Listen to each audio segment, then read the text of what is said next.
far you have come on your own, but never alone. Through the rain and through the shine, here's your moment, it's your time. You stood tall and now you see, standing in your destiny. 100 women growing strong. 100 women where you belong. You stood tall and now you see, you have reached your destiny. Woman, woman.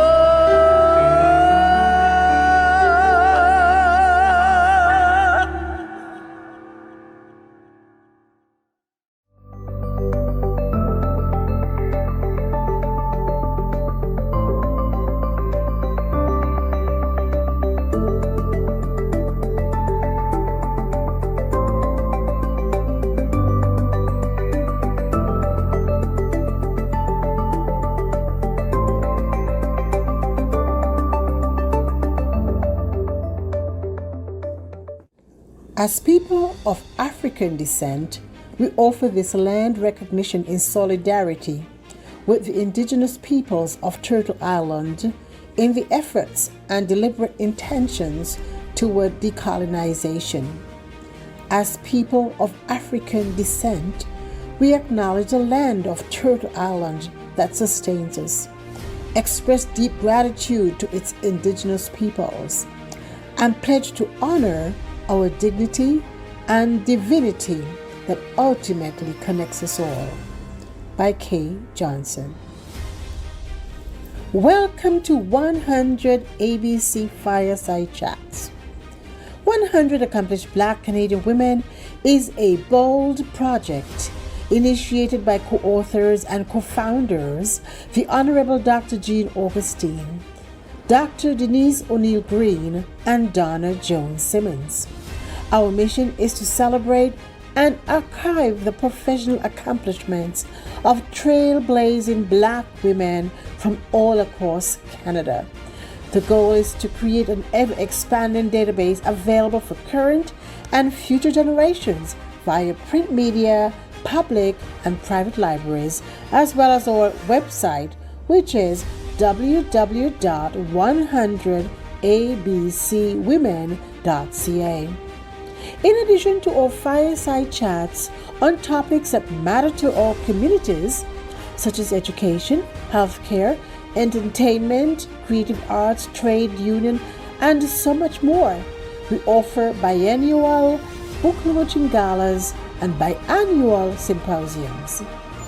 The co-authors and co-founders would like to take this opportunity to thank each of you for attending today's fireside chat. We know that you will find these sessions educational and inspirational. So sit back, relax, and hear from our brilliant and talented honorees. Welcome to another episode of 100 ABC Women Fireside Chats. I'm very pleased in this episode to be welcoming some creatives. I love creatives. The topic today is going to be a day for poets. Epic, lyric, narrative, satirical, prose. Poetry comes in various forms that define the way a poem arranges sounds, rhythms, or the way it appears on a page. And to discuss poetry and all things poetic, we've got a distinguished panel comprised of Vera Herlock, Irene Moore Davis, and Lillian Caesar Sutherland. And they will share their creative journeys and some of their work. A quick introduction. Vera Herlock is a vivacious individual whose personality draws people young and old alike. She immigrated to Canada in 1971, where she completed her nursing degree. She was employed as a registered nurse for over 30 years. And she is a longtime member of the Seventh-day Adventist Church. A lot of her activities revolve around that. She has written many poems interspersed with humor, including God's Amazing Love, which was written during COVID-19 and was published in The Highlights, which is the SDA conference magazine for seniors. Then we have Irene Moore Davis. She's an educator, public historian, writer, podcaster, documentary film producer. Oh my goodness, a long list of things, and she'll tell us more about that. She writes frequently about African Canadian history, as well as equity, diversity, and inclusion. She is the co-host of the All Right, right as in writing, in Sin City podcast, which features writers and writing in the Detroit, Windsor border region. And for nearly 20 years, she has been involved in Bookfest, Festival du Livre Windsor, serving as the festival programming chair for the past 3 years. She has published a number of works, including poetry, history, and journalism, and her poetry has been published in multiple anthologies, most recently, These Lands, a collection of voices by Black poets in Canada. She'll tell us about the other publications as well later on. Last but not least, we have Lillian Caesar Sutherland, Kittitian-born Lillian, now a Florida resident, is an award-winning poet, author, public speaker, and avid organ tissue donation activist. And she uses words as tools to capture audiences of varied tastes. She showcases her Caribbean-ness in her poetry, which appears in a book entitled The Unrelenting Power of Words. She's also put out 3 CDs, Caribbean Essence, Caribbean Passion, and Go With God. And over 20 years ago, she authored a 4-book series on organ tissue donation, specifically written for children of color. Welcome to this fireside chat. So, can you tell us a little more about yourself and your writing journey? And we'll start with Lillian. Well, thank you, Sarah, and thanks for having me here. Welcome, everyone. So you asked why I write, and I like to go directly to my poetry to answer lots of questions. So I write for the abused and the misused. I write for the weak and the oppressed. I write for the confused and the distressed. I write for the silent illiterate with so much to say, but afraid to say it. I write for those whose questions are never answered because they're never asked, for those with all the questions but who have never shared them. I write for the kinship writing brings and the sense of calm it affords me. I write to release the dreams within me fighting like caged animals to be set free. I write words I hope will lift you up and help you on your way, and I hope the comfort brought you will get you through your day. Sometimes I jest, but deeply healing is my goal. So to my work, I give my best, my very heart and soul. I write because Alzheimer's lurks in the shadows of the approaching years, seeking to clothe me in its dark veil of forgetfulness and helplessness. I write because no one has promised me tomorrow. So while I still can, I write. I write. Thank you. That hit me right here. And I'm sure the entire audience feels the same way. And I can hear the rhythm in it. Yes. The cadence in it. So tell us more about yourself and why you started writing and why you chose the style of poetry that you do. As a very young child, I was involved in elocution contests.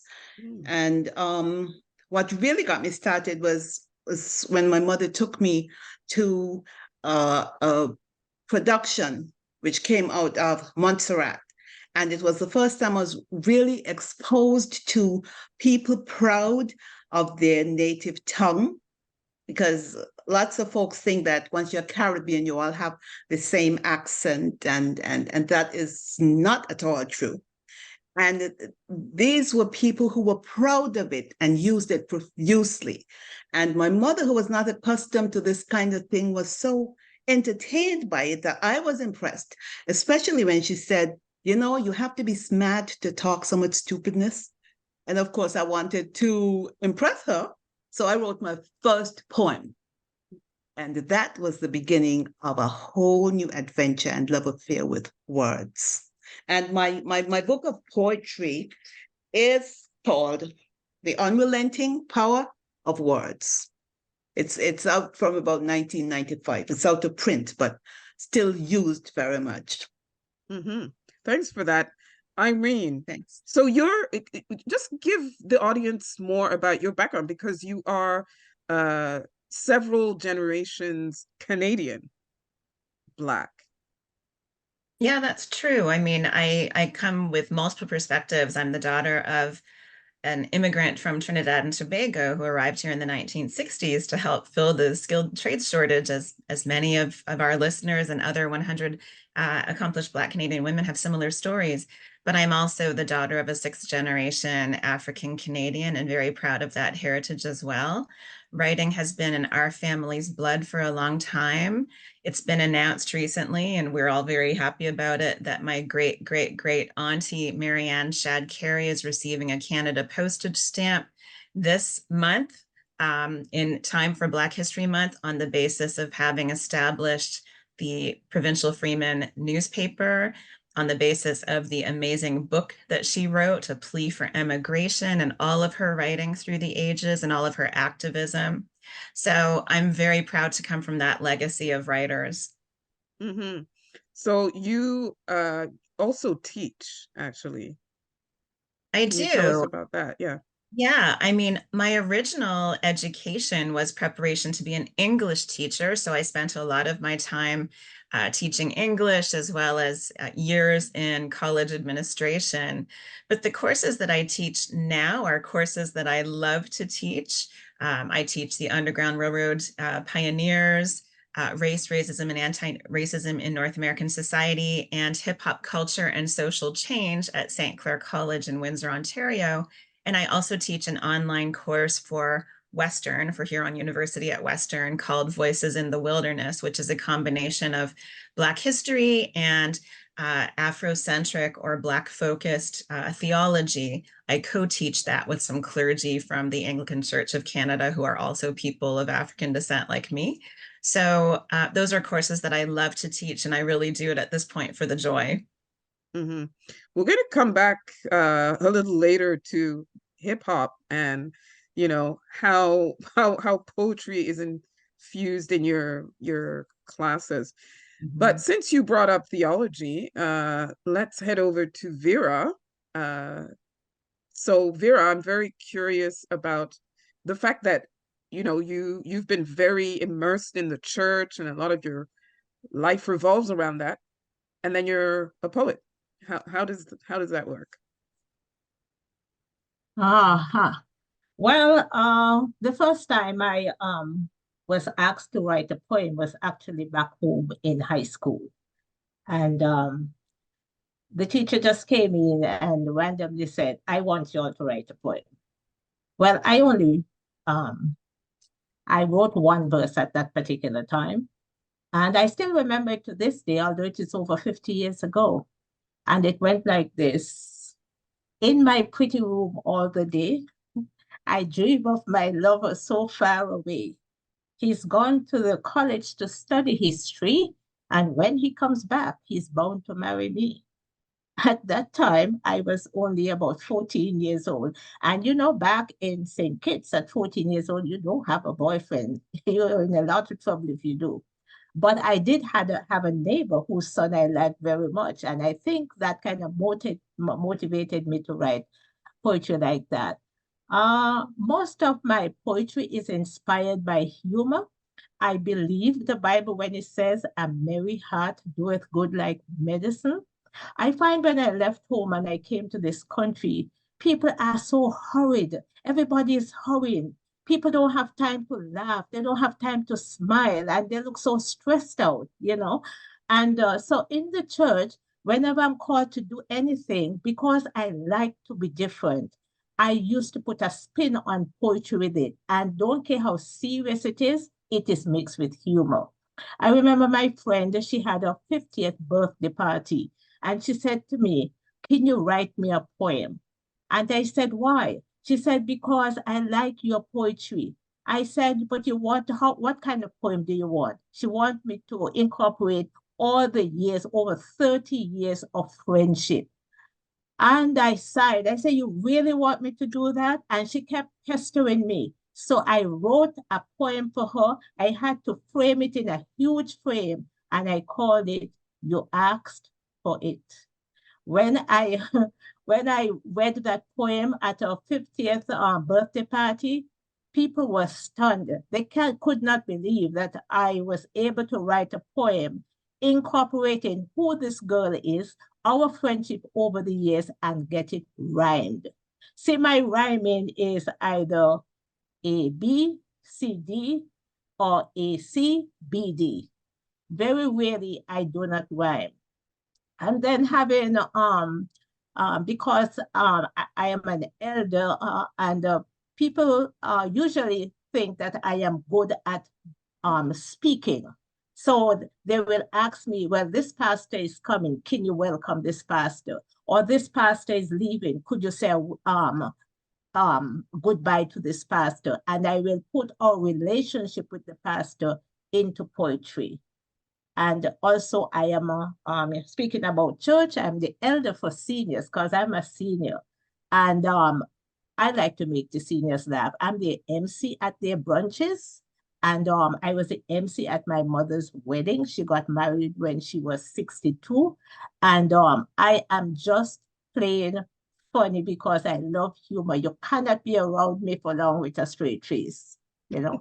So that's how I got. If you look at my poetry, most of it is humor, right? I So have not. Vera, Yes. the we've already heard one piece of poetry. Can we hear something from you? Okay. I have one here that I wrote for seniors. It started out just writing a seat for the seniors, some words, but I also like a particular song, "Jesus Loves Me, This I Know." And I decided to call this poem the seniors version of "Jesus Love Me, This I Know." And you know, as seniors, we go through changes in our lives. So it actually has a tune. I'm not going to sing it, but "Jesus loves me every day, though my hair is turning gray, and my knees are filled with pains when it snows and when it rains. When I go out or when I stay in, I know my sight is going dim. So I walk with lots of care, for falling down is a thing I fear. Going up steps or coming down, an exercise on which I found I can't walk those stairs anymore. I need an elevator on each floor. You talk to me. Oh, yes, you do. But sometimes I don't answer you. You may think that I am rude, but my hearing now is not so good. I don't worry. I don't fret. I don't even bother if I forget. My Jesus loved me just the same, and I will ever praise his name. And the chorus is, "Jesus still loves me. Jesus still loves me. Jesus still loves me. One day his face I'll see." I wrote that for the seniors. I am a senior, and they loved it. Yeah, Yes. and I love it, and I can hear the reggae beat in the back, right? I mean, you know, I was jamming in my head, in my brain, and I can just imagine the tune. So Vera likes rhyming and she likes satire or humor. What is everybody's favorite form of poetry? In the introduction, I mentioned that there's different kinds. Lillian.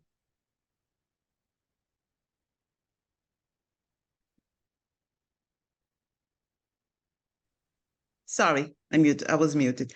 Yes, I often use rhyme when I have a large audience.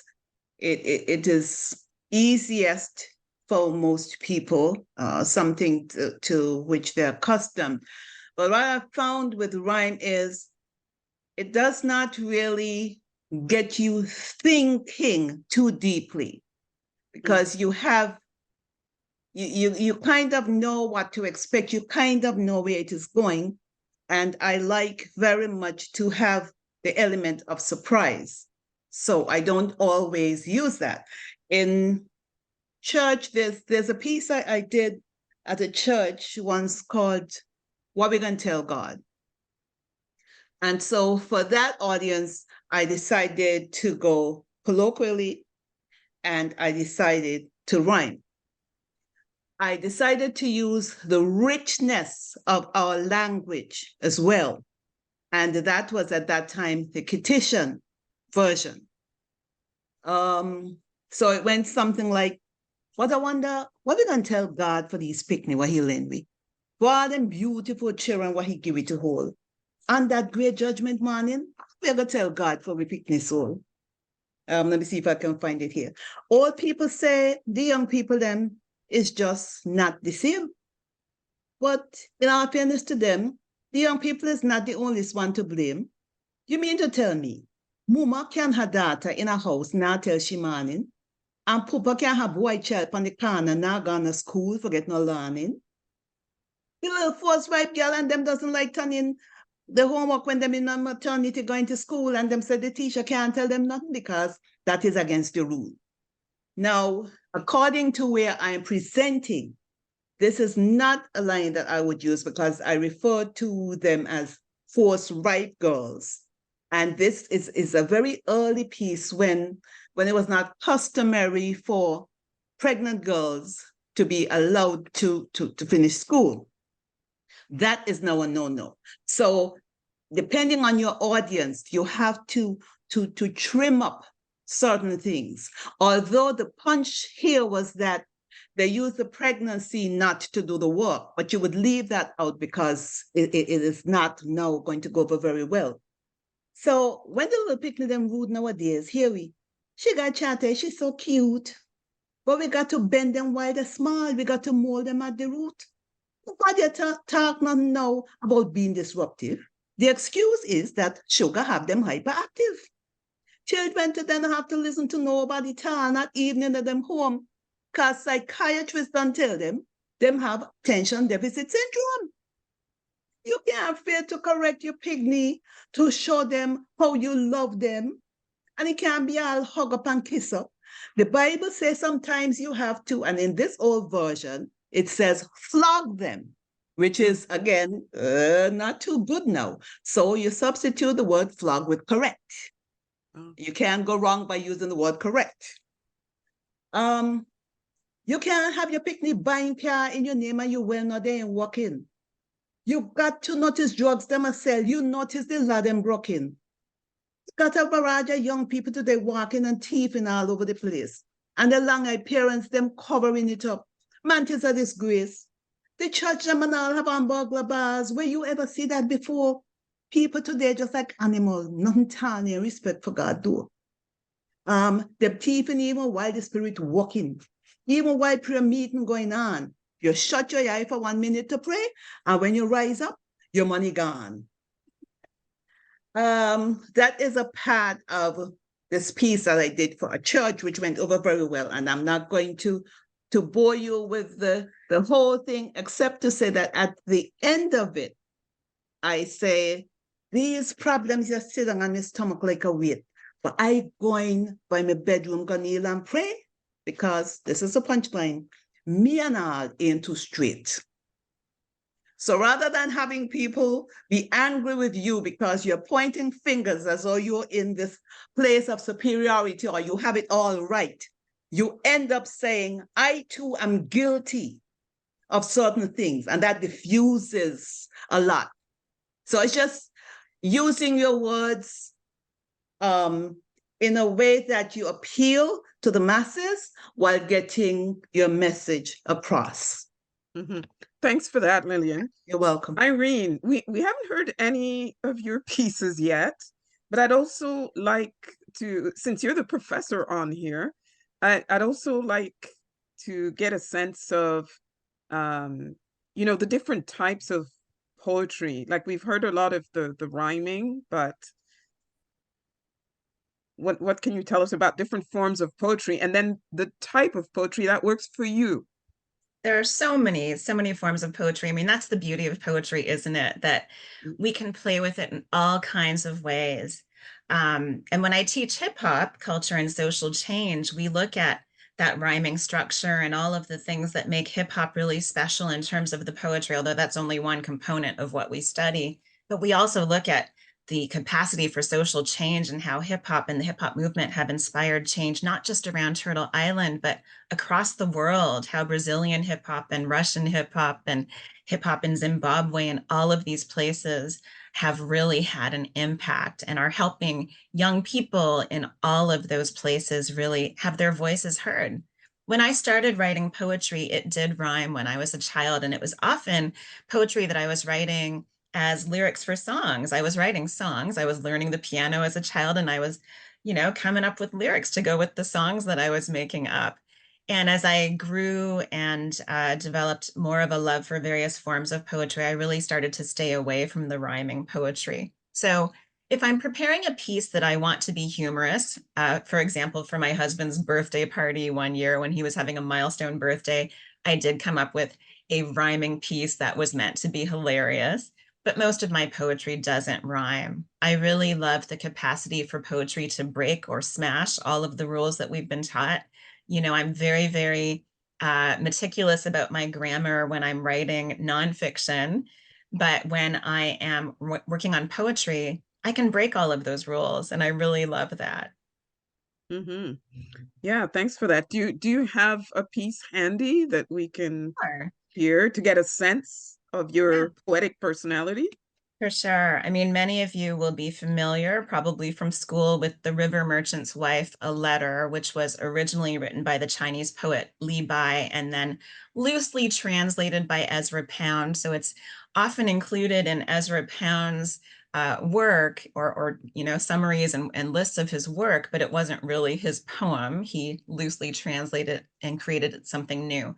So I was inspired by that piece to create The Porter's Girl, a Letter. A lot of my poetry, some of it's faith-based, some of it's about the mysteries of faith, some of it's about nature, but a lot of it is about interpreting Black Canadian experiences in a way that I can't do in nonfiction. So The Porter's Girl, a Letter. While my hair was in ribbons, feet in Mary Jane's, I skipped along the cracked path on Tuscarora, featherlight steps allegro to Mama's soulful hymns, heard Bessie Smith through windows, phonograph blues or Uncle Bill's lively trombone, praise wafting down the street from First Baptist, old folks rhythmic stomping on worn wood. You passed by now and then with fishing rods or bats, to and from the river or Weigel Park's dusty diamonds, doing what boys do. I barely noticed you. Amid summer cicadas, street sounds, quotidian hum. At 17, I felt a funny feeling round my heart. Your hands gentle on my waist, we swayed. My legs languorous, every step a sigh. Vinous nights, dizzy days, yet knowing all the boys fly to the city by and by, by and by. This spring, the railway beckoned to you. Gruntled, grinning, you packed your bags in haste. Stone-faced, I walked you to the station. Just when I desired my dust to dance with yours forever and forever and forever, my sweetie went away. Monotony of breezeless days, perpetual stream of sweat, weeks of futile fanning, joyless intonation, hands plodding heavy on black and white keys, front porch vigil, scanning the horizon in vain. Gone 5 months, traveling 3,000 miles of track, pristine in your suit, tongue sharpened with crisp inflection. Did you ring, sir? May I shine your shoes? Is your proud back still unbent despite all the stooping? Baby, won't you please come home? Here in our town, autumn has arrived early. Southward geese make sorrowful sounds above. Unraked leaves languish, lodged in tall brown grass. No match for your elegant city spires. Sunlit glass of tall buildings, glittering skyline jewels. Still I wait. A good man is hard to find. If you are coming home for Christmas, please let me know beforehand. I will fly down the river road to the station, skipping along the cracked concrete. That's just so beautiful. Yeah, we can it's very evocative, descriptive, and emotional as well. It's amazing. Those are the pieces that Yeah. will keep the listener tuned in, because you don't know where she's going. You don't know what she's going to say. And that was what I was referring to when I spoke about the ease of the rhyme. You know, it can make the listener a little bit lazy. But if you have the right audience, then they expect the rhyme and you go ahead, because that gets most of them going. But good job. Yeah. So since you went there, is there such a thing as a bad poem? Because poems are very, it's very subjective, right? What to you is a bad poem? Like when the poet has failed. Who wants to take that on? Vera? I will take it on. I believe the poetry, no matter the style, it has a message. If that poem has no message, then I would think it's a bad poem. Where is it going? Where you coming from? Where you going to? What you want the hearer to hear? Have you accomplished that? If you haven't accomplished that, it's a bad poem. Interesting. Because I was under the impression that poetry being subjective, you can basically do what you want and throw words together and no? Yeah, but you still have a message that you're giving. And you want the audience to hear the message and appreciate it. If they're not hearing the message, how are they going to appreciate it? How are they going to applaud you? You know, I don't know what she just said. That's what people would say. Yeah. Irene, you are the prof in the group. When you have to grade poetry, what makes you say, no, this is not good? Well, full disclosure, I really haven't graded poetry in a long time. Creative writing isn't what I teach, but it is what I love to do. Yeah. What I would say is there's not really such a thing as bad poetry. There's poetry that doesn't meet its target, and there's poetry that isn't in the right space for what it's trying to achieve. Many professional poets of great standing that I know have had lots of rejection letters when they've sent their poetry out to journals or for anthologies and so on, because they had written a great poem, but it wasn't for that audience, or it wasn't correct for that format. It wasn't what those particular people were looking for. So keep working on your craft. If you're trying to get better, keep working on your craft. Keep seeking feedback from a wide variety of beta readers. Don't keep going to the same 5 people and asking for their opinion.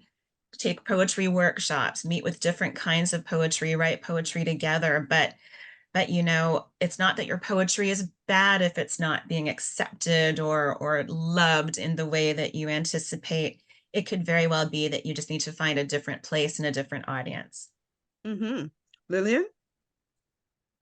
Yeah, I wrote a piece once that was targeted at an individual, because I write about anything and everything.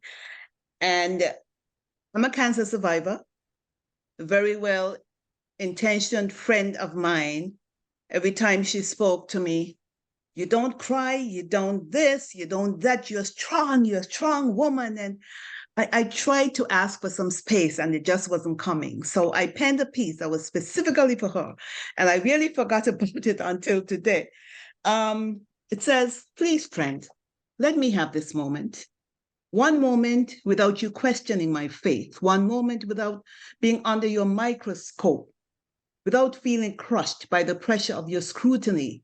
Just let me have this moment. One moment without feeling guilty for not being as effervescent as you think I should be. You, oblivious to the clouds of turmoil trying to envelop me. My mouth may be closed, but my mind is open, open to all the possibilities. Even when laughter hides its face from me, when the music inside my heart is turned down and the lights inside my head are dimmed, is when my Creator and I are closest. It is when He reminds me what matters and what does not, who matter and who do not, who I am and who I am not, to whom I can turn and to whom I cannot, things in my power and things that are not.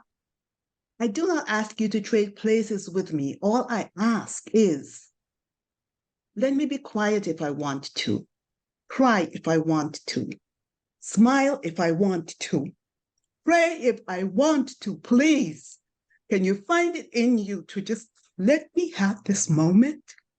And it brings back so many memories, because if you've gone through cancer, it has changed you.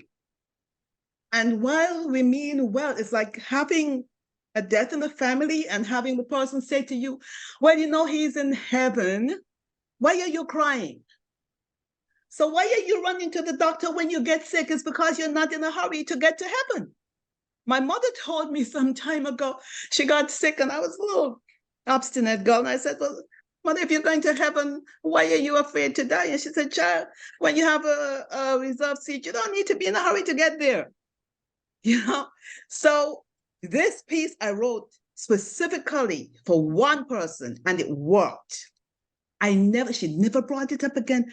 She never even asked me how you're doing anymore. So poetry is a tool that we use. And if you have not stepped into those shoes, let me have my moment. Let me have my moment. Oh my gosh.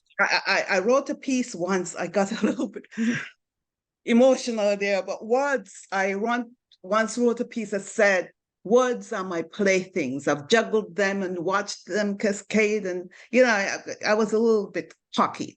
So now when I do that piece, I don't say words are my playthings. I would say words were my playthings. You know, we have to learn to know when to turn it down and when to really amplify things. But that piece is probably one of the most important pieces that I've written. It still evokes a lot of emotion inside. I'm not in your shoes, but it evoked a lot in me. I was like on the verge, because it's true. I have been that friend who kept inquiring, right? So that's amazing, amazing. And the inquiry is fine, but the judgmental tone, you're stronger than that. You're better than that. Yeah. Shut up. Yeah. No, thanks for that. And speaking of poetry as a tool, I'd like to ask the other two, has writing poetry been a form of therapy for you ever? Vera? Yes, I am looking at a poem here because although I said most of my poems are humorous, I also have poetry that are very subjective. That means I am in a place where I don't feel good. I'm feeling sad, and I will put it in poetry. So I'm going to read, this is one of them I did. Life with all its twists and turns, like a forest trail, destination unknown, filled not only with memories that weigh me down, but also with heartache so sad and torn. How often I wished I could retrace my steps and undo some things that I had done, and make amends for all the spoken words which, like poisoned arrows, have already flown. I have caused irreparable damage to those I profess to love the most. And when my pride gets in the way, instead of saying sorry, I boast, becoming hardened in the destructive path I've taken, sinking deeper as my friends and by friends and loved ones am forsaken. As I ponder the absurdity of trying to undo the past and realize that I must lift myself from the doldrums that I'm in, moving forward while my life lasts, Learning from past experiences, I vowed to change my course, doing only those things that promote happiness and not things that give me lasting remorse. Wow. With renewed fervor and hope that permeates my soul, I'll show genuine love to others and muster self control. I realize it's absurd for me to think that I could change the past, so I vow to pull myself together while life still lasts. And for things in my life, I will take full control, setting with reasonable limits my aspirations and goals. I wrote that when I was feeling, I can't remember, it's years ago, but I was not in a good place. And it came out in poetry. It was all about me and not for someone else. Hmm. And so how, I mean, did it help you to sort of Well, evacuate the well, negativity you were it feeling? becomes therapeutic because, you know, when you go to a psychiatrist, you sit down and you talk out your problems and just, or even if you have a friend and you have problems, just talking to someone. That's why it's good to have someone who will just listen. Just talking to that individual helps the person who has the problem, right? And so I did not speak, but I put it in writing. And when I put it in writing, I am what I'm thinking is coming out, and I'm able to look back on it and say, well, I was there, but now I'm here, so I have improved. Hmm. Irene? Yeah, I mean, a lot of times for me, writing poetry is just something that happens. It just pours out of me. It always has. I carry a notebook with me, and if I don't have my notebook for some reason, then I use the notes on my phone while I'm sitting in a doctor's office or or waiting in line or whatever. But there have been times when I was going through something serious or having a very serious experience, and writing poetry about it helped me to process it and to find some kind of kernel of beauty in it, even if it was a really difficult situation. There are definitely some experiences that come to mind. I was once present at a very dangerous situation, basically a mass shooting at an event in the United States. And I was not immediately adjacent to what happened, but I was part of the crowd that was running away from that shooting. And the poetry that I wrote over the next few days really helped me a lot to calm down, to find hope in the situation, to feel gratitude, um, rather than anxiety over what had just happened. There have been a number of incidents like that that have certainly produced some poetry. But the poem I'm going to read now relates to a total meltdown that I had once at the Underground Railroad Freedom Center in Cincinnati, Ohio. One of my ancestral families escaped to Sandwich and Windsor from Mason County, Kentucky in the 19th century, in the peak of the Underground Railroad era. And so I was standing inside a slave pen from Mason County, Kentucky, at the Underground Railroad Freedom Center. And it resulted in this poem, which actually won me a prize from the Ontario Poetry Society. Inconsolable on a December day in Cincinnati. Recovered from nearby Mason County, Kentucky, slave pen circa 1830s. The sleek plaque intones. Simple structure, rough hewn, nondescript. 4 weathered wooden walls, roof, door, iron rings affixed to joists, windows barred. Immured within, I stand racked with grief. Tears flow as freely as the Ohio, and only sighs escape.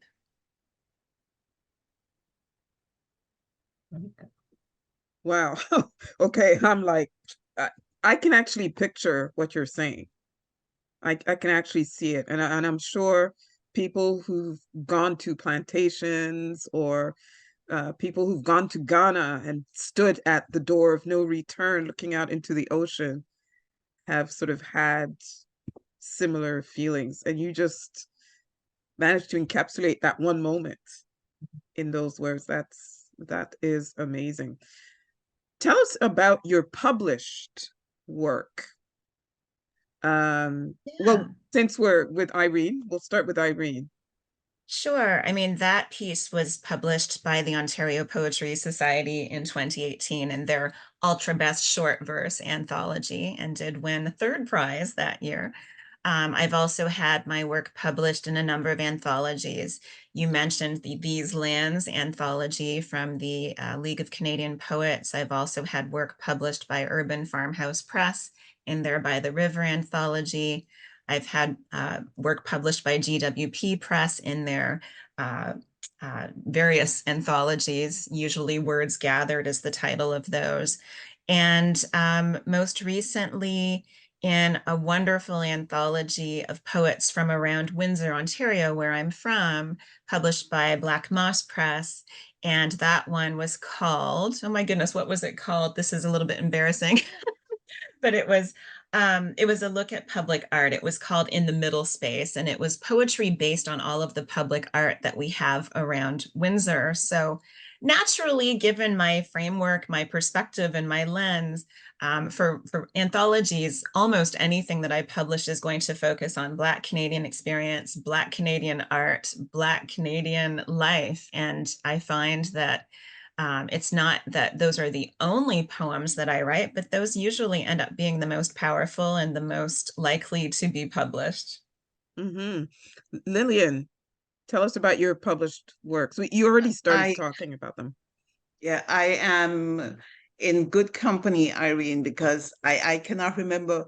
My work is published in a number of anthologies, and I cannot remember a whole lot of them. The hurricanes have taken a lot of my historical information, but in between, I can find certain things that were published when I'm reading like certain papers. Somebody would have made reference to such and such a piece that was in published at a certain time. I'm a member of, well, I was a member of the International Society of Poets. And the first piece that I had that won me an award was a piece to my children, to Candy and Theo. What they did, there were 2,000 poets, and so they broke us up into groups of 10. And with 200 poets in that room, everybody presented a piece, and there was a winner chosen. And my name came up winner. I was very happy. And I just want to say that the circumstances help a lot, because I know there were lots of parents in that room could relate to the piece that I'd written. And so, for example, I wrote a piece that I was told went viral by the groom.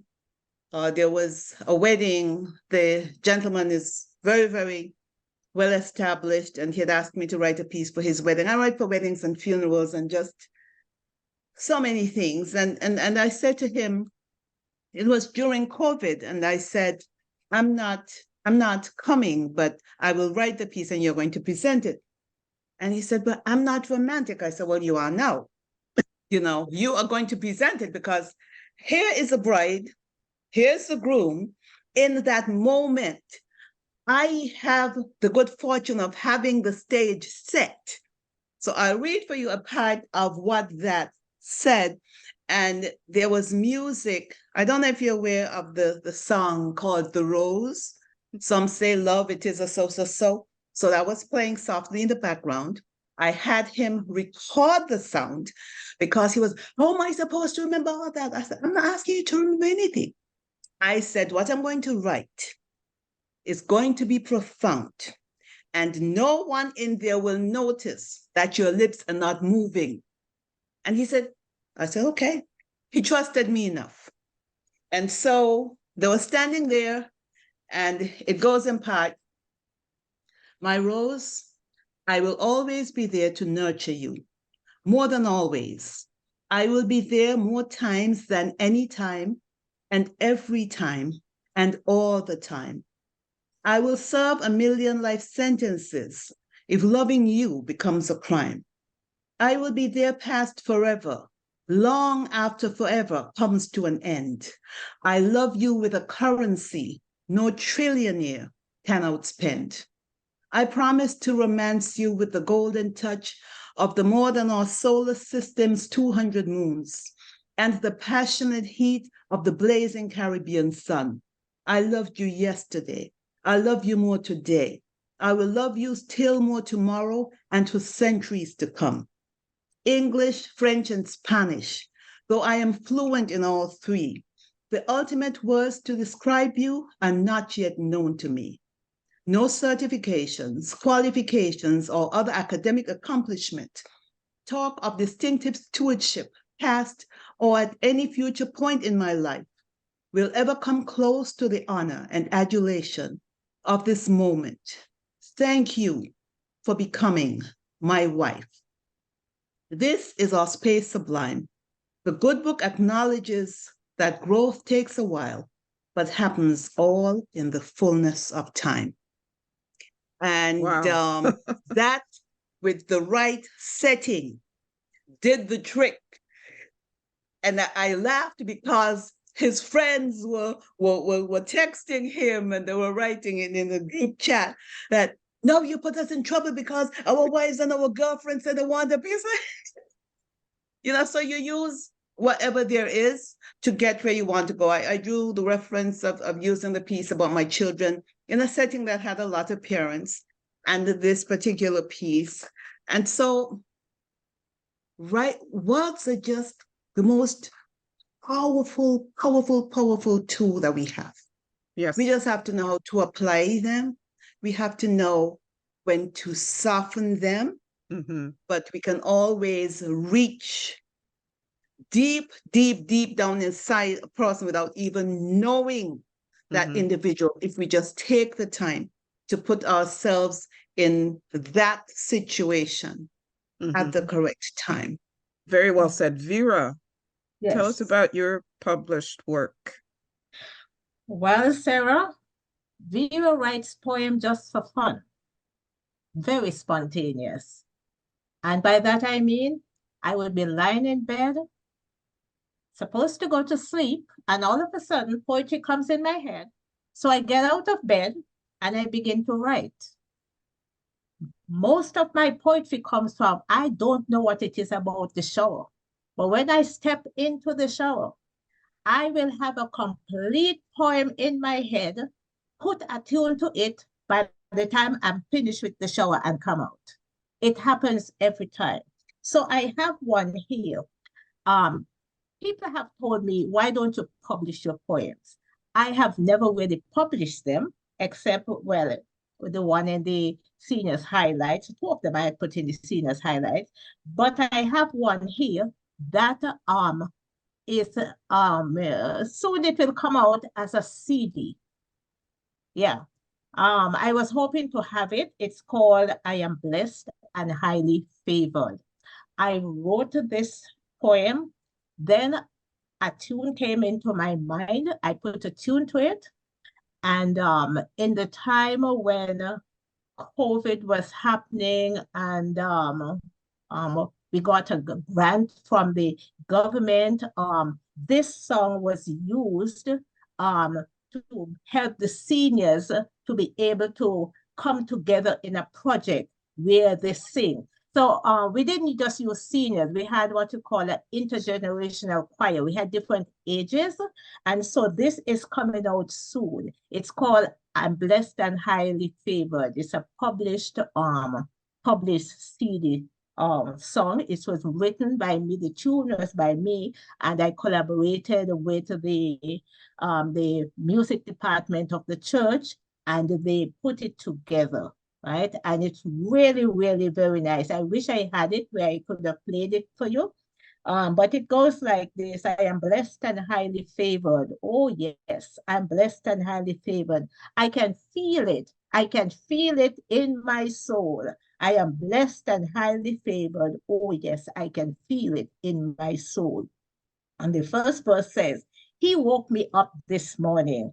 He started me on my way. Now I'm here to praise him and to him my homage pay. I wrote that verse because I was on my way to church. So that is reflecting that.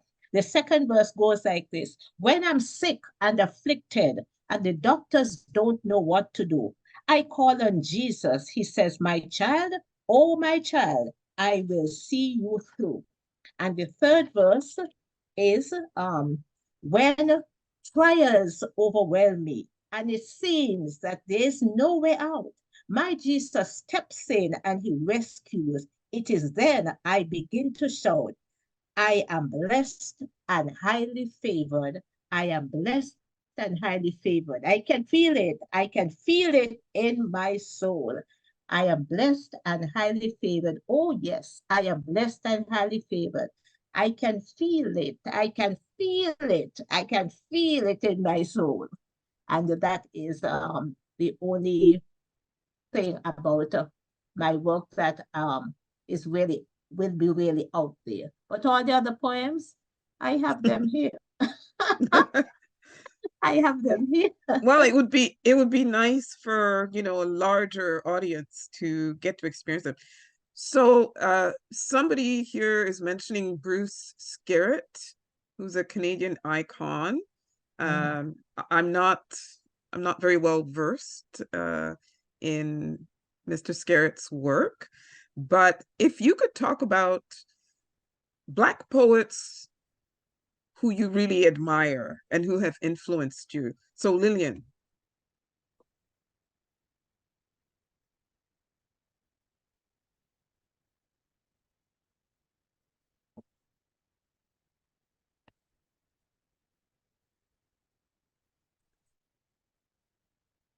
Yeah. So while well, before we hear from Lillian, why don't we hear from Irene about your favorite Black poets, Canadian and otherwise? Oh my gosh, there are so many. It's a hard question to answer, but I will say in Canada, George Eliot Clark, Afua Cooper. GEC, definitely. You know, George Eliot Clark was so important to me, even though we didn't know each other very well. When I was at Queen's, I was there doing my master's. He was finishing up his PhD, but he was such a beacon of light and such a beacon of Blackness in a very white space that was often very hostile, to be quite honest. And it was so great to see him thriving and overcoming. It really helped me along. But his poetry is also magnificent. Michael Fraser, Tolu Oloruntoba, those would be other examples. And Afua Cooper, I mean, Afua Cooper is who I want to be when I grow up.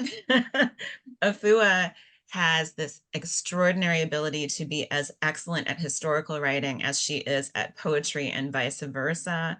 And I just think the world of Afua. Afua Cooper to me is, along with George Eliot Clark, like the two griots, African Canadian griots. Definitely, definitely. Lillian? Yes, I'm back. I wasn't going to get into Bruce's work, but you said somebody asked about, somebody Yes. mentioned something about Bruce Skerritt. Bruce is someone that I've written 4 pieces on. He was very, very versatile, and he was a poet as well. And before he passed, he asked me to do some of his work, present some of his work, which I did, and they on my Facebook page as presented on behalf of Bruce Skerritt. So I didn't know if that was in line with that. But in terms of Black writers who really inspire us, I think when Black writers get a window of opportunity, it familiarizes us with them. A lot of people had not heard about Amanda Gorman, for example. Now she's up there, she's on the radar. Everybody knows she aspires to become president of the United States. And so as of now, by being out there through poetry, she has that support, and she has gotten the impetus to push forward. Miss Angelou, who again has passed on, had she not gotten the opportunity to be out there by another president, because it makes a difference who's pushing you.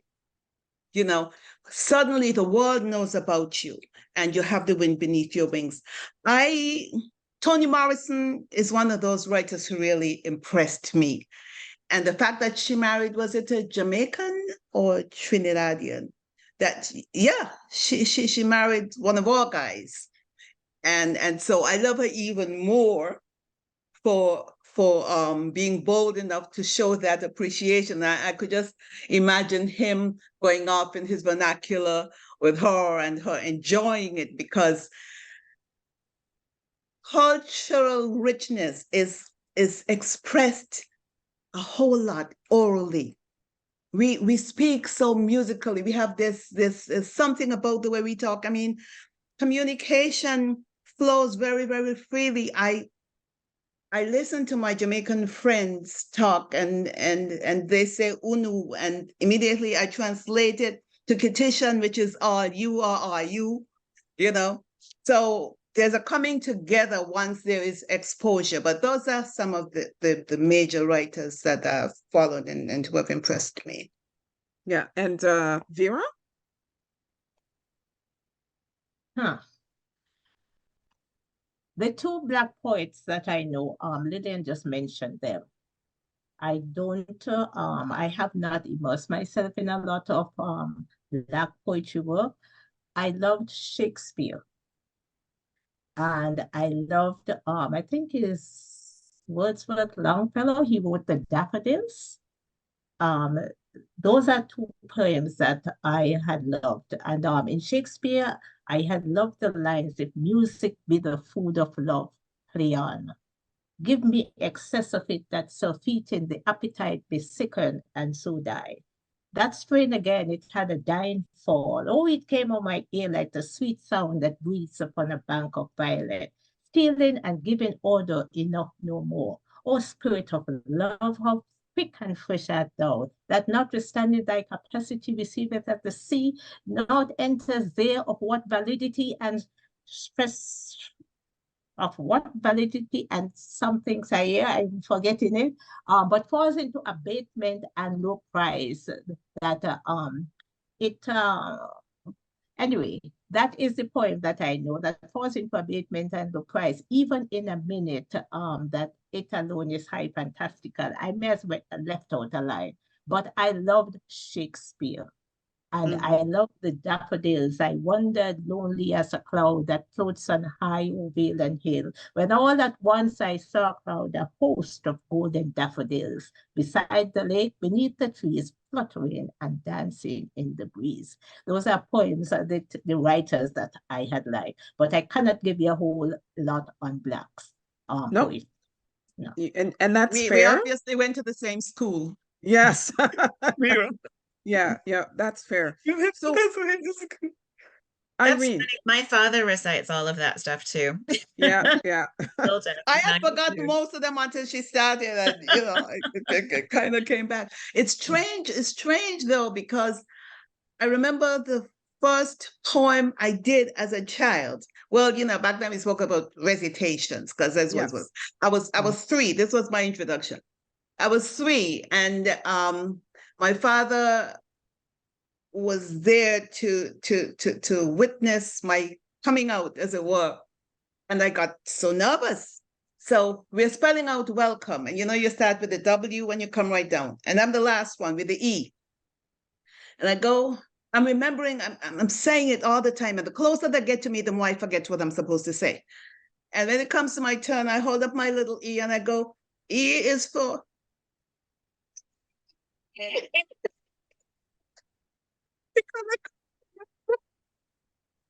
What E was for. But what I do remember about the moment he got up, I think I was panicked, because I thought if I forgot, he would be upset with me. But instead, he got up, he left the back of the church, he came, he lifted me, and he said, good job. So after that kind of experience, you would have thought that I would not want to get back out there doing poetry. But his reassurance, I want to make the point, because if there are young people out there trying, get under them, push them, help them, remove the fear, the bad associated with the past, and give them a chance to flourish. Because had he scolded me, I don't think I would have ever gotten back up there. I don't think I ever would have gotten back up there. Irene, just to sort of go in another direction, role modeling, right? What were your thoughts when the government of Canada announced that George Elliott Clark, GEC, who is what, sixth or seventh generation African Nova Scotian, I Mr. think he's 8. Africadian literature extraordinaire, was Yeah. to be the first Black parliamentary poet laureate.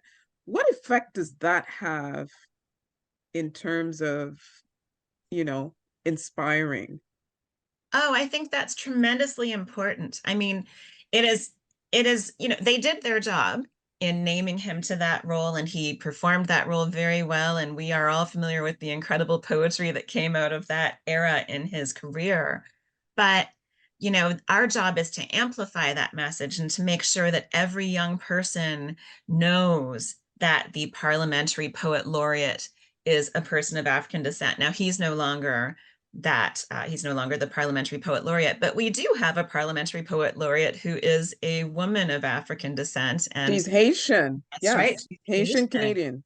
And so whenever that kind of thing happens, we have to spread the word. We have to let people know, young people in our communities especially, you can aspire to these roles in the same way that we would let them know when Obama is becoming president, or when someone is going into space as an astronaut. We have to lift up poetry as something that is a worthwhile profession, a calling, and those young people who are interested in poetry and who would aspire to that kind of practice need to know that there are positive examples right here in Canada. They will often hear about the Amanda Gormans and people elsewhere, but not about the successful poets here in Canada. So somebody has a question in terms of, because you did mention earlier about feedback, like that's one way you can tell if your poetry is having an impact. And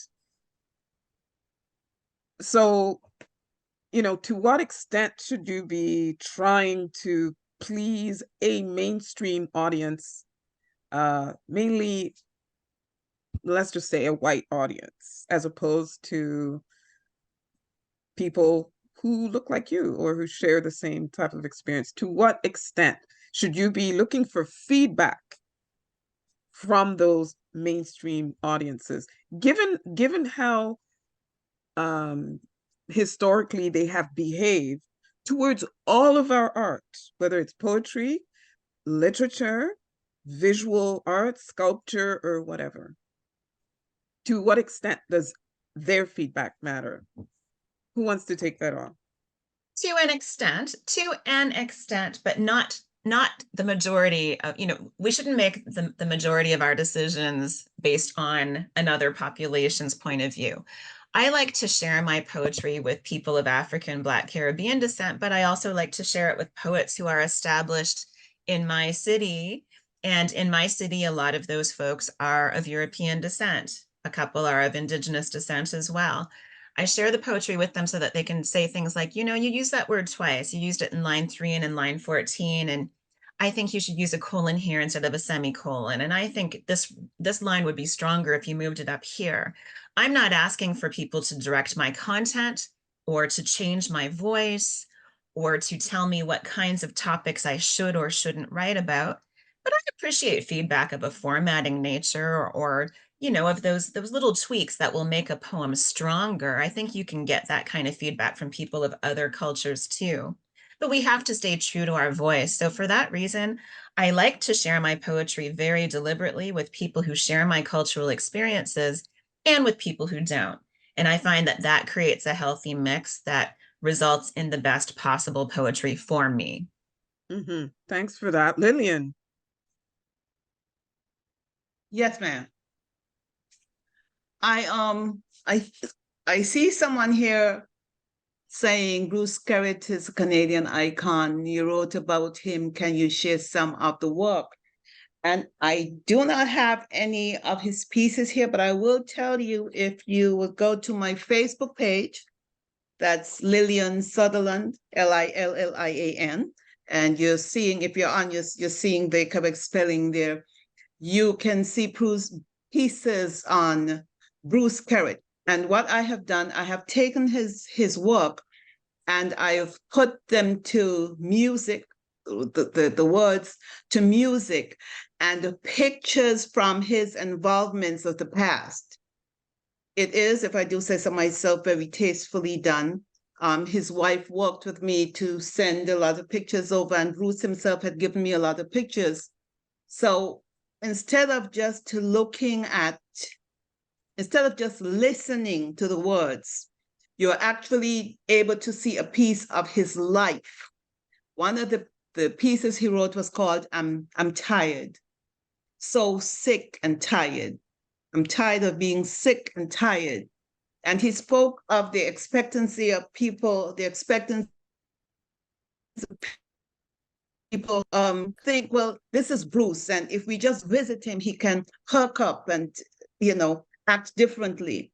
And he was saying, sometimes all I need is my space, So while I can't present any of his pieces today because I don't have any of them with me, for one. And secondly, if you would go to the Facebook page, the presentation would be much more palatable and much more enjoyable because you can see Bruce going through the different changes of his life. The poems were written over a number of years, but I put them together in an order such that his life flows and it goes right up to the point where he is no longer with us. And I'm sorry, but that's what I'll advise you to do. Well, thanks for that. But the question I was asking had to do with feedback. Like, does it matter to you who you're getting feedback from? So we already had Irene's response where she likes a mix so that there's a balance of feedback. What about you? I like a feedback from anybody and everybody. And I think Irene will tell you, like I said, I was a little bit distracted trying to read over there. I think Irene will tell you, ultimately, we make the decision as to how we handle the advice that's given. But if someone will critique my work, it opens up maybe a window that I had not looked through. Because sometimes we're straight ahead, and if we would just shift a little bit, there's a whole other perspective over here.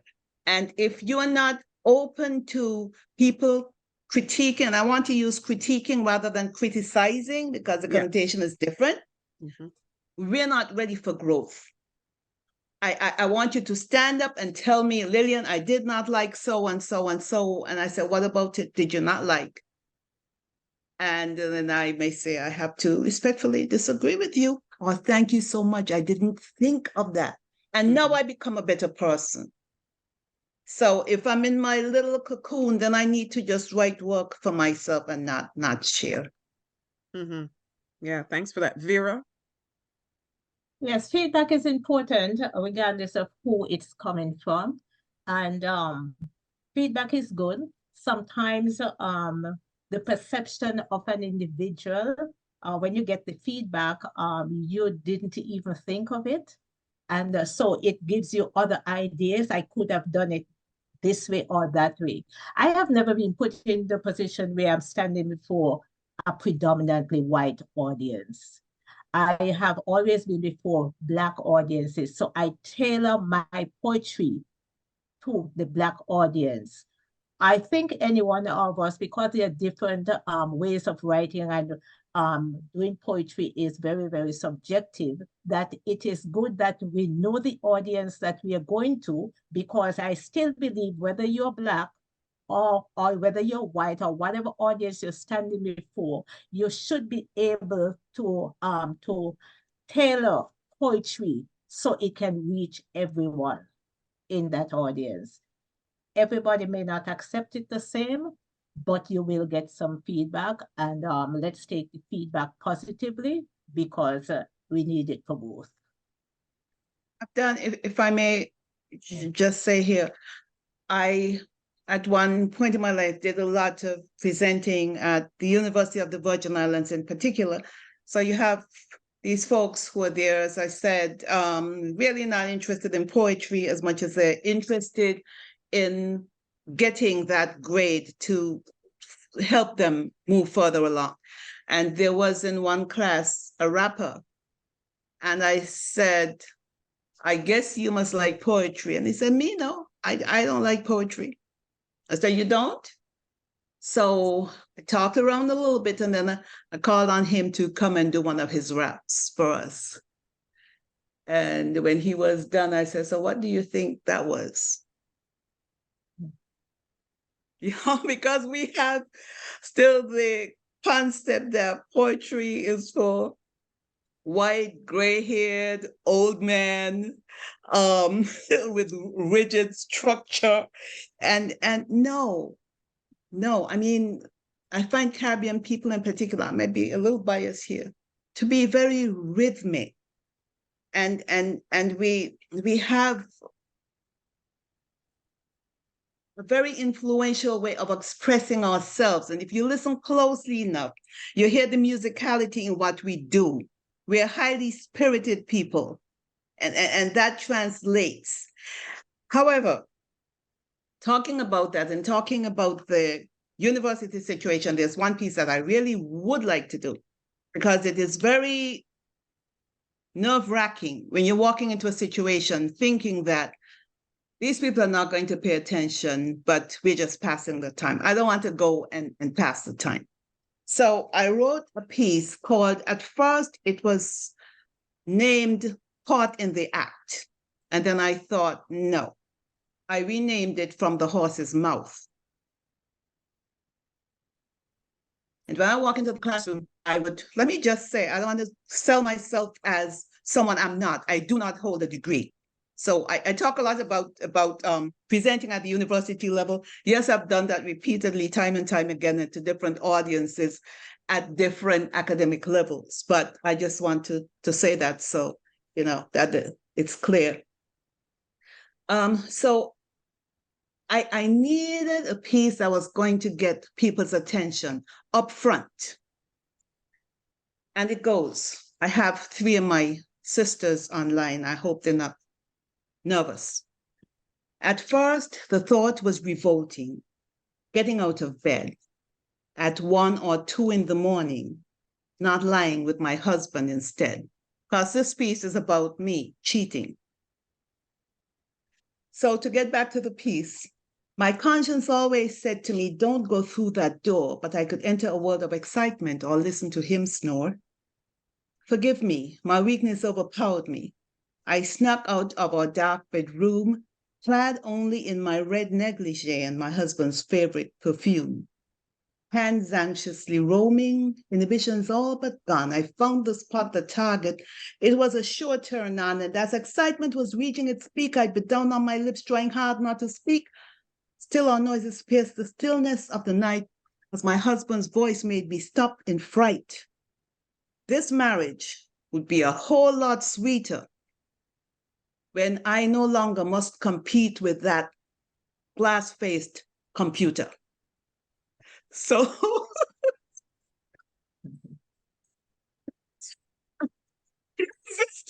You got me. You got me. That's humor. That's what I Lillian. want, because from that point on, they're listening. What is the message from that? The message is, even when you're getting it from the horse's mouth, don't be premature in coming up with what you think the horse is saying. Stay tuned, listen, hear the person out. Okay, so that piece caused a lot of issues, because I remember there was a middle-aged woman at one point. She got up and she walked out and she stopped and said, do you have no shame? And when I'm presenting this piece, I will ask you please to stay put until it's done. Because if I have you walk out the door and start to spread, you will be telling what you know to be the truth, but the message you're conveying will be incorrect. And this really did happen, you know, to the extent where my husband called a family meeting and he spoke to my sisters, because at 3 o'clock in the morning, I thought it was safe. Everybody's sleeping, he's sleeping, the children are sleeping. And I would go and I would write, and it annoyed him to the core. So I had to stop doing that. And I think that is in part responsible for my bad vision now, because when these thoughts come to me, I would have a pen and paper at my bedside, and I would try to write, and my handwriting is bad enough when I can see what I'm doing, let alone when I can't see. So this, for me, is a big tool that I like to use, starting off with this. You asked Sarah about imagery. And so I set the pace with my husband's favorite perfume and the red negligee. And the music, I usually do this too, is like Lady in Red, because mentally I am deliberately leading you down a path, setting you up. But ultimately, the goal is to say, hear the person out. Hear the person out. If husbands and wives would listen to each other all the way, we would have less divorces. Yeah, great message. Yeah, thank you. Irene. So since you did mention it earlier in the conversation, somebody wants to know about the Marianne Shedd Carey stamp, and then when, if there's going to be an event to unveil that. And could you share one last piece with us? I will. So in terms of the stamp, it is being unveiled officially by Canada Post in Chatham on January 23rd. I'm not sure whether there are any unveiling events happening in Toronto or other parts of the country. There probably are. There's one in Ottawa. In Ottawa, that's great. That makes sense. And we are having one in Windsor in February. So stay tuned, watch your social media, watch all of the Black history social media pages of Black historical societies and so on. And I'm sure that you'll see that information, but I think likely Canada Post will also share information about that. In terms of one more poem, my beautiful cousin Michael, a fellow Shad Shreve descendant, passed away this morning, and I want to dedicate this poem to him.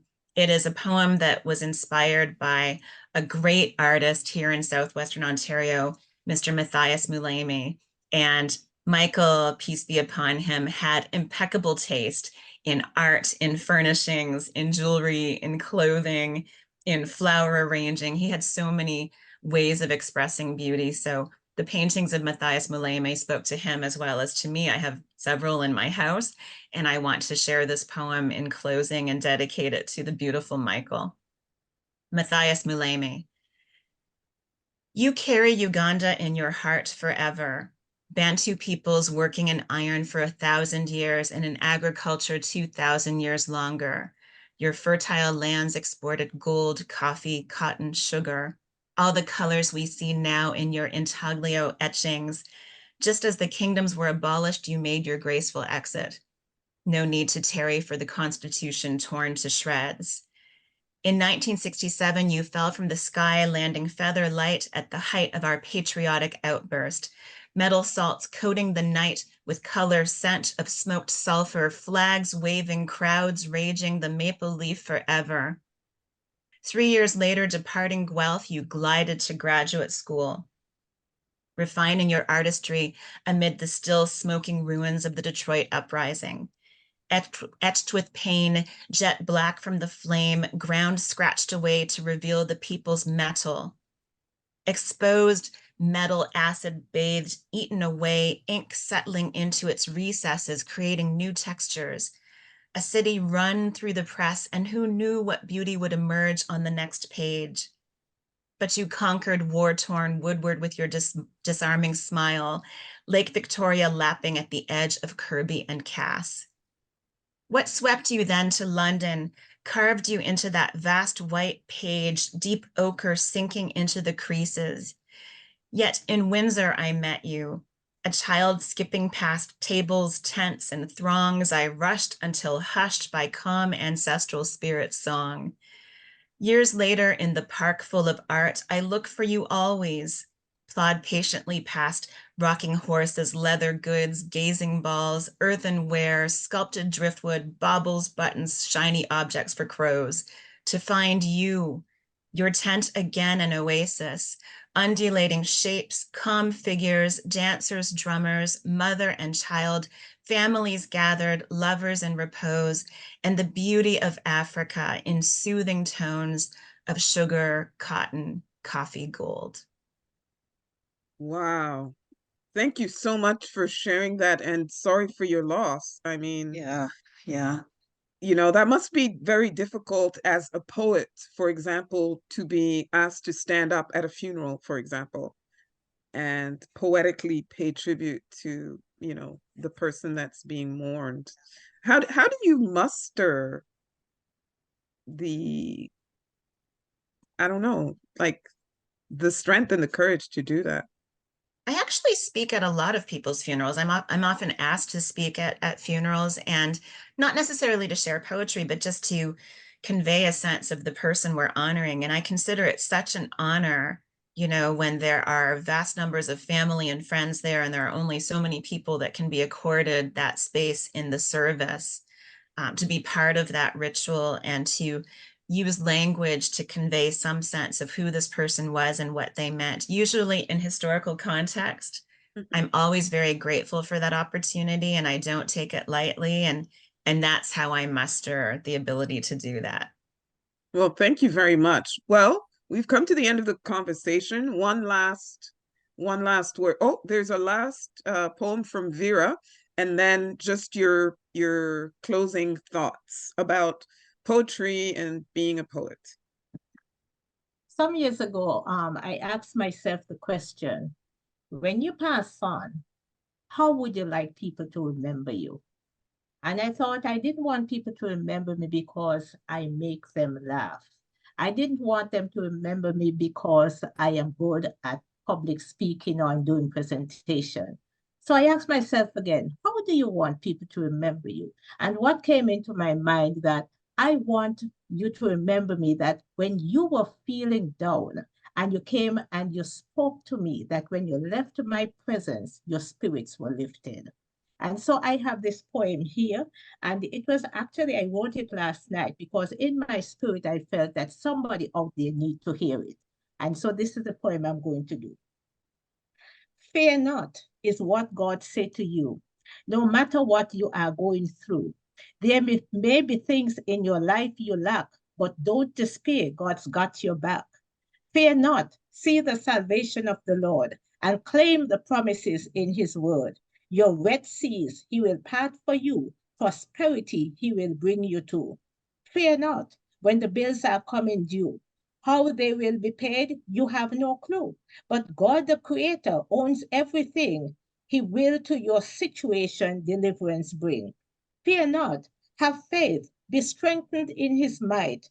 God loves you, your battles he will fight. Reconnecting yourself to him, embrace his love, and to him cling. So worry not, you are in his care. He acknowledged the words of a sincere prayer. No need to struggle on your own. Put your hand in his, and all fear is gone. Spectacular. That's a rap That song one right was for there. me.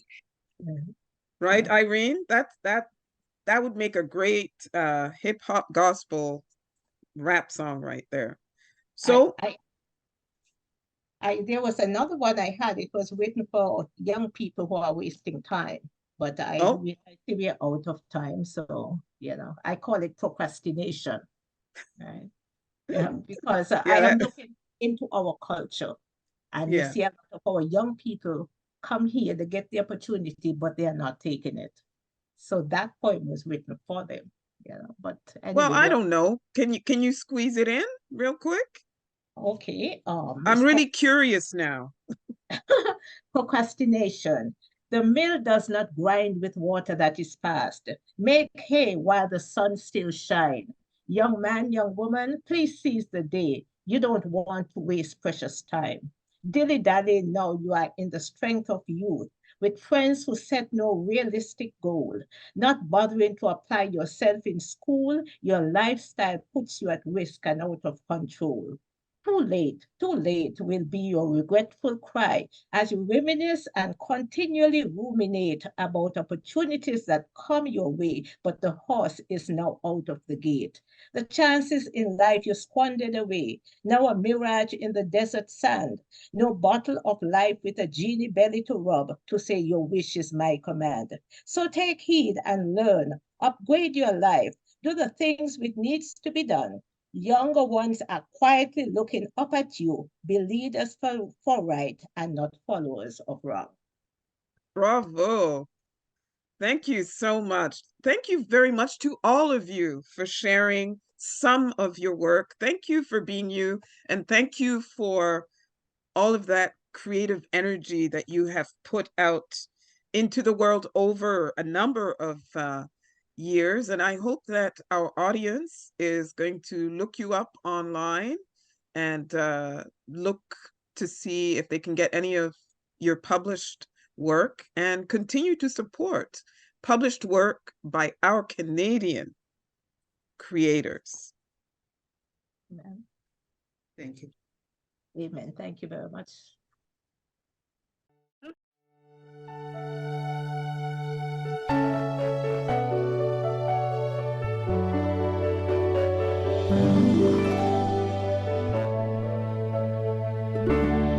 Look how far you have come on your own, but never alone.